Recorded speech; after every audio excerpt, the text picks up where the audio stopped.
Today on NewsWatch, down and dirty. Ted Cruz and Donald Trump are slinging mud in South Carolina, while Marco Rubio picks up a big endorsement. Plus, the new movie about a 20th century hero and the lessons we're still learning from him today. And 8-time All-Star NBA powerhouse Dwight Howard talks about his mission on and off the court.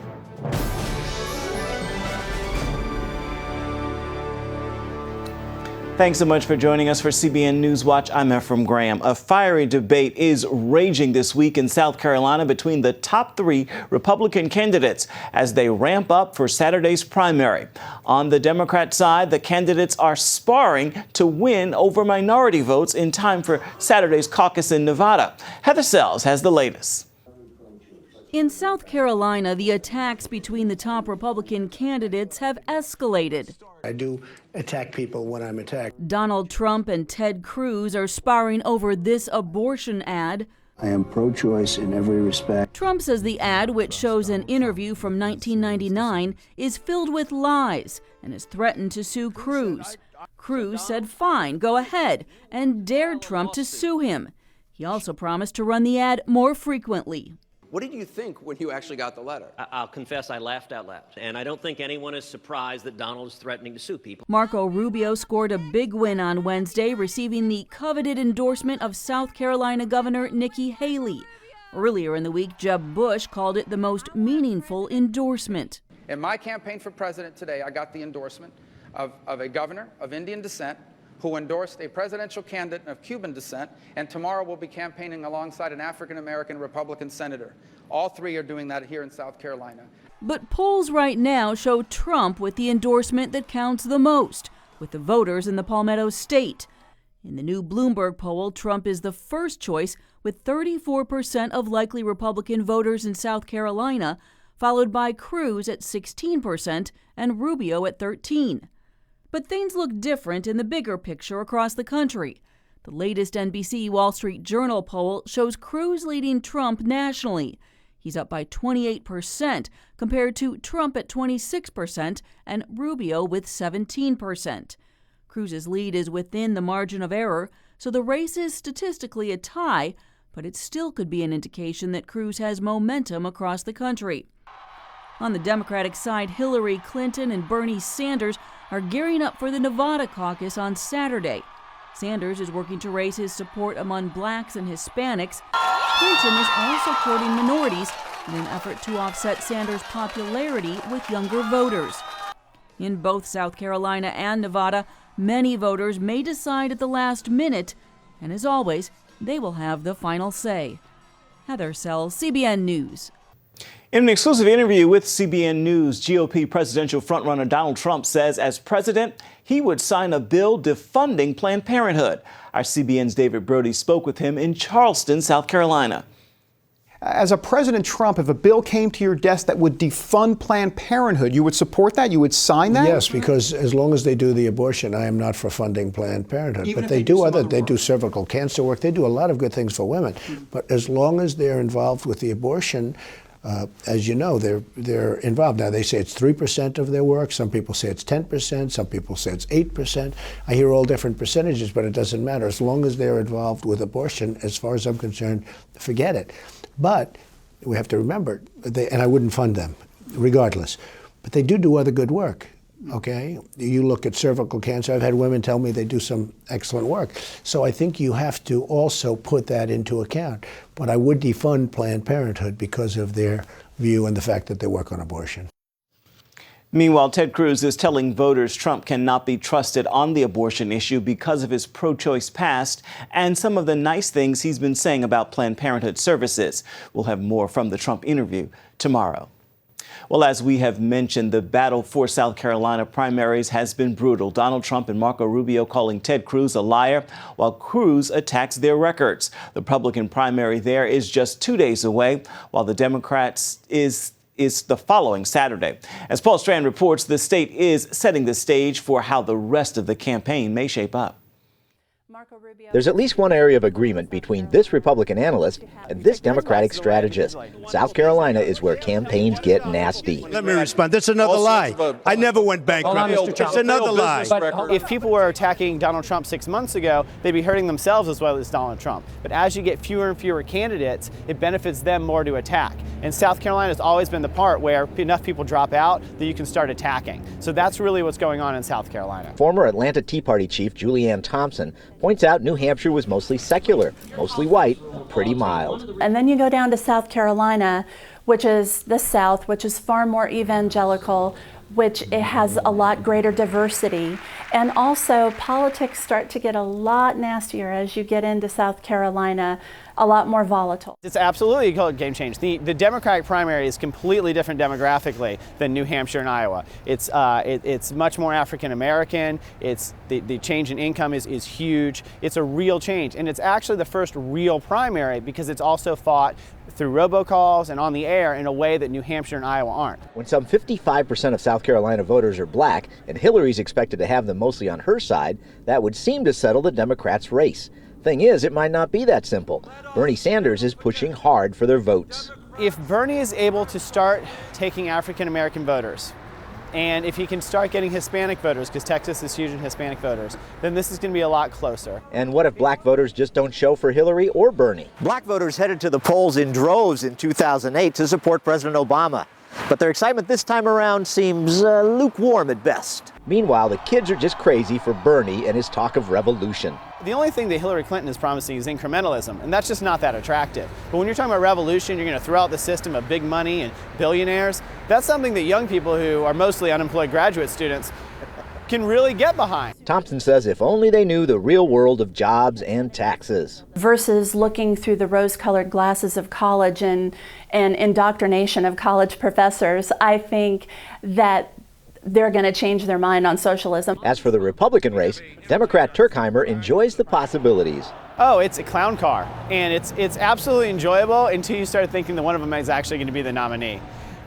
You look at Ted Cruz and Donald Trump and this sort of race to the bottom on their side, and it doesn't really say great things in my mind about America, but it should say good things about our chances in the general election. Thompson definitely gets what's driving support for the outsiders this year. I understand that anger. It's a righteous anger because it's based on the fact that people are sick and tired of the campaign bait and switch. They're tired of politicians who campaign one way and govern another. And that's not, that whole idea of insurgency is not something that's exclusive to the Republican Party. You're seeing that in the Democratic Party as well. Trump and Cruz continue leading the polls, but Turkheimer is keeping a wary eye on Marco Rubio. Rubio is actually the Republicans' most scary candidate for Democrats. He's the one who's most on point, most on message, sometimes a little bit too much on message. And he's the one that can really capture the youth vote, especially if he's going up against someone like Hillary.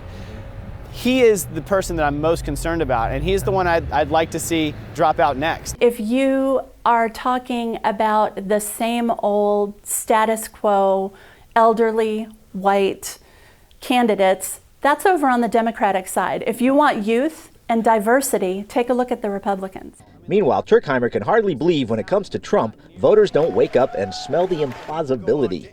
There is something that actually happens with politicians is, yes, they want to say what people want to hear, but they also in the back of their head think, can I govern based on this? And he doesn't have to worry about that at all. He doesn't even care. He's just like, well, I'm going to build a wall. Oh, you don't think I will? It's going to be the greatest wall of all time. Thompson believes, though, Republicans in South Carolina and beyond will vote for an outsider because they're so sick of the moderates sold to them like in 2008. And then they told us again in 2012 we needed a more centrist candidate, that Newt Gingrich couldn't win in their opinion, and we got Mitt Romney, and we saw how both of those things worked out. One of the definitions of insanity is repeating the same behavior over and over and expecting a different result. To win an election, you do not run away from conservatism. You message it and you sell it. Paul Strand, CBN News. President Obama will pay a visit to Cuba in the coming weeks as he works to reopen doors between the U.S. and the island nation. Obama's stop in Cuba will be a part of a broader trip to Latin America. Republican presidential candidates Senator Ted Cruz and Marco Rubio opposed the visit. Both candidates have ties to Cuba and warn this visit could have damaging repercussions for the U.S. North Korean leader Kim Jong-un is reportedly preparing to launch a terror attack against South Korea. That is according to top officials in Seoul. Worries over the North continue to grow after its recent nuclear test and rocket launch earlier this year. South Korean intelligence officials say the UN spy agency has started to implement his order to carry out cyber and other attacks on South Korea. A Los Angeles hospital paid ransom to computer hackers. The FBI is investigating the case at Hollywood Presbyterian Medical Center, where hackers locked administrators out of their own patient records. They demanded ransom of 40 bitcoins, which is worth about $17,000. Bitcoin is a digital payment that is hard to trace. Health managers said they paid the ransom because it was in the best interest of the hospital. Not surprised, because the fact is they have a lot of sensitive identification information of their patients and of their employees. I'm sure the law enforcement agencies are not happy with the fact that the hospital paid the ransom. There are questions about whether the hospital did the right thing. Ransomware attacks can happen to everyone, from individuals to large institutions. The Kansas State House hosted a religious freedom rally yesterday. At the event, several hundred people gathered to hear speeches, while a House committee heard from the Washington State florist who was sued for refusing to provide flowers for a same-sex wedding.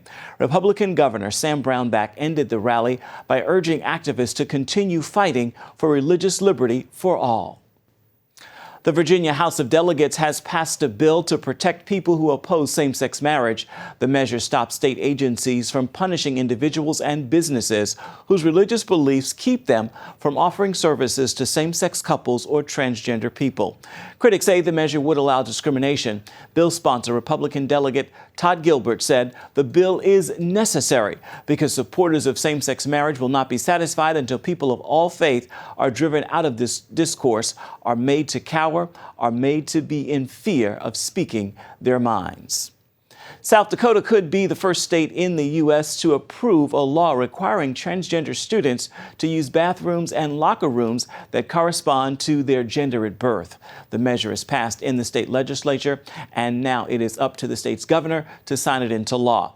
Next week, we'll have an in-depth look at why school districts across the country could lose federal money if they don't let transgender students in all bathrooms and locker rooms, and how parents are responding.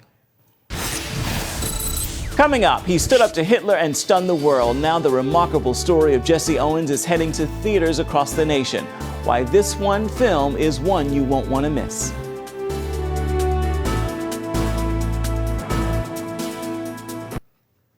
Jesse Owens' life story is legendary, and tomorrow the track star's journey hits the big screen in the film called Race. This is a dream come true for his daughters, who worked closely with the filmmakers for years. Playback. Race is a trip back to the 1930s when Jesse Owens stunned the world with his record speed at the Summer Olympics in Hitler's Germany. The winning of 4 gold medals at the 1936 Olympics. But before that, there was a wonderful day in Ann Arbor in 1935 when he tied 3 world records and broke a 4th. It was a phenomenal day in track and field history. Those records stood for many, many, many years. Owens' 3 daughters work to share their dad's life with younger generations. They've now helped to bring his story to the big screen. I will say, you can run. Canadian-born actor Stephan James plays Jesse Owens, the man still known as the Buckeye Bullet, from his earlier days as a track star at The Ohio State University, where administrators unveiled a statue just outside Jesse Owens Memorial Stadium in 2011. He's a guy he's larger than life, you know. He's a guy that so many people look up to and so many people hold in such a high regard. So there's a little bit of pressure there when you're trying to make sure that you do him justice, you do his family justice. And then all the people who care so much about him and his legacy, to make sure that I'm doing that justice too. So there's a lot that goes into it. If his face looks familiar, Stephan played legendary civil rights leader John Lewis. He's Bull Connor. In the film Selma, Playing Jesse Owens called for training to run 100-meter dashes for 3 months of shooting. Track's a different beast. It's a different beast. I grew up on basketball, volleyball, football, so I wasn't unfamiliar with, running and stuff like that. But being a track athlete is one thing, but, being a track athlete in 1936 is a whole nother thing. They didn't have the benefit of, the type of shoes we have and the type of training that we have today. And they were, running on dirt back then, and now they're running on turf. So there was a lot of just time period differences that I had to work with. But then I had to make sure I was being accurate to Jesse as well. So definitely a lot of layers. This is the true spirit of sportsmanship we're seeing here between these two athletes today.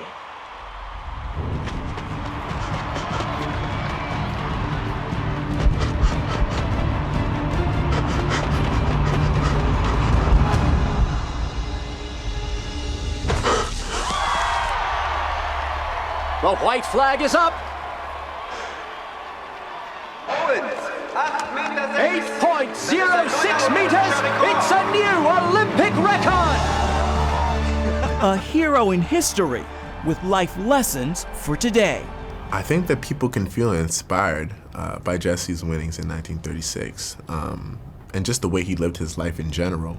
You look at this story and you look at what Jesse was able to accomplish at a time where, it was sort of inconceivable for him to do what he did. And, I don't really think he had any real intention or purpose for why he went over to Berlin, but to go over there and to do what he did and to have the effect on the sport and the world, in which he did is something that's incredible. And it's obviously why we're sitting here today. So I just hope people can feel inspired by it. I think they can learn patience,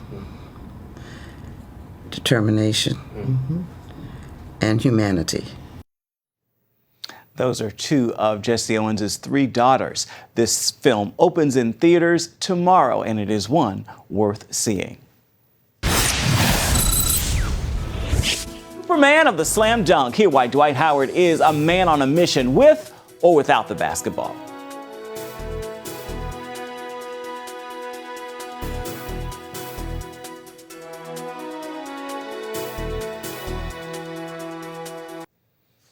The NBA trade deadline is today, and there are some rumors of big moves with some big-name players. 8-time NBA All-Star Dwight Howard is one of those players.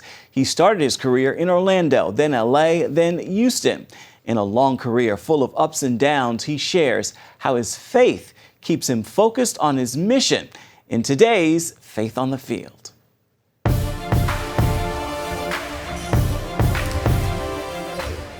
NBA star center Dwight Howard has dominated the paint for more than a decade, but his passion for basketball started at a young age. In 8th grade, God spoke to him and told him his mission field was the basketball court. From then on, I was like, okay, this is my purpose. This is what God wants me to do. But the mission wasn't easy. I sacrificed, everything. Going out to the clubs, just doing different things in high school. I lost a lot of friends. Everybody felt like I was being stuck up or I didn't want to hang around. But, I was on a mission. To stay focused, Dwight started writing down the goals God had given him. Where I write down every single one of my goals and I try to reach those goals. And that was my first goal, being the #1 pick in the draft. He was selected in 2004 by the Orlando Magic. He says God put him in the NBA for one reason. To preach God's word, in the NBA. Use the NBA as a platform for God. When I'm on the floor, let people see, the God in me, whether that be me having fun, blocking a shot and smiling, dunking and smiling, or whatever it may be. But just having fun and playing with peace and joy. Though Dwight is known for his smile on the court, it wasn't always easy to find joy. It's tough. I'm not going to sit here and say it's the easiest thing in the world, but it is hard. And you got to have people in your corner that can really push you and to really hold you accountable. And, if you don't, have that support system, there is times where you can fail. There's times where things can go south. That's where you have to really rely and trust in God. His lowest point? happened when he was on his way out of Orlando. When I was in Orlando and a lot of the stuff went down in Orlando and everybody made me look like the worst guy in the world, a coach killer, a guy who hates his teammates, a cancer, all this stuff that I'm not, was being said about me everywhere. And I couldn't turn on the TV without somebody saying something negative. I couldn't go to an arena without somebody booing because of this and that, and it was just all over. I really just wanted to give up. I was like, God, I just want to sit in my room. I don't want to see anybody. And that was probably when I was at rock bottom. For Dwight, help from the Lord was the only thing to get him back up. I just had to just pray for strength, pray for guidance, and just pray that, no matter what, that you believe that God is there. And in a moment of prayer, God responded. He said, listen, man, if the whole world hates you, I love you. Always remember that. No matter what happens, just smile and have a good time. When everybody else is leaving, when everybody else is saying, oh, he changed, or he don't take the game serious, or he can't play no more. God is like, hey, I'm still with you, and I'm not going nowhere. In the hard times, and in whatever lies ahead for Dwight's future in the NBA, the biggest lesson he learned is never let anything steal your joy. No matter what's thrown at you, no matter how hard you fall, you will always have an opportunity to get up. But don't allow your mistakes, your downfalls, injuries, the media, whatever it may be, steal your joy. Indeed. Dwight is also the founder of the D12 Foundation, an organization focused on positively changing the lives of children around the country. He says his goal is to plant seeds, cultivate them, and watch them grow. Way to go. Stay with us. We'll be right back.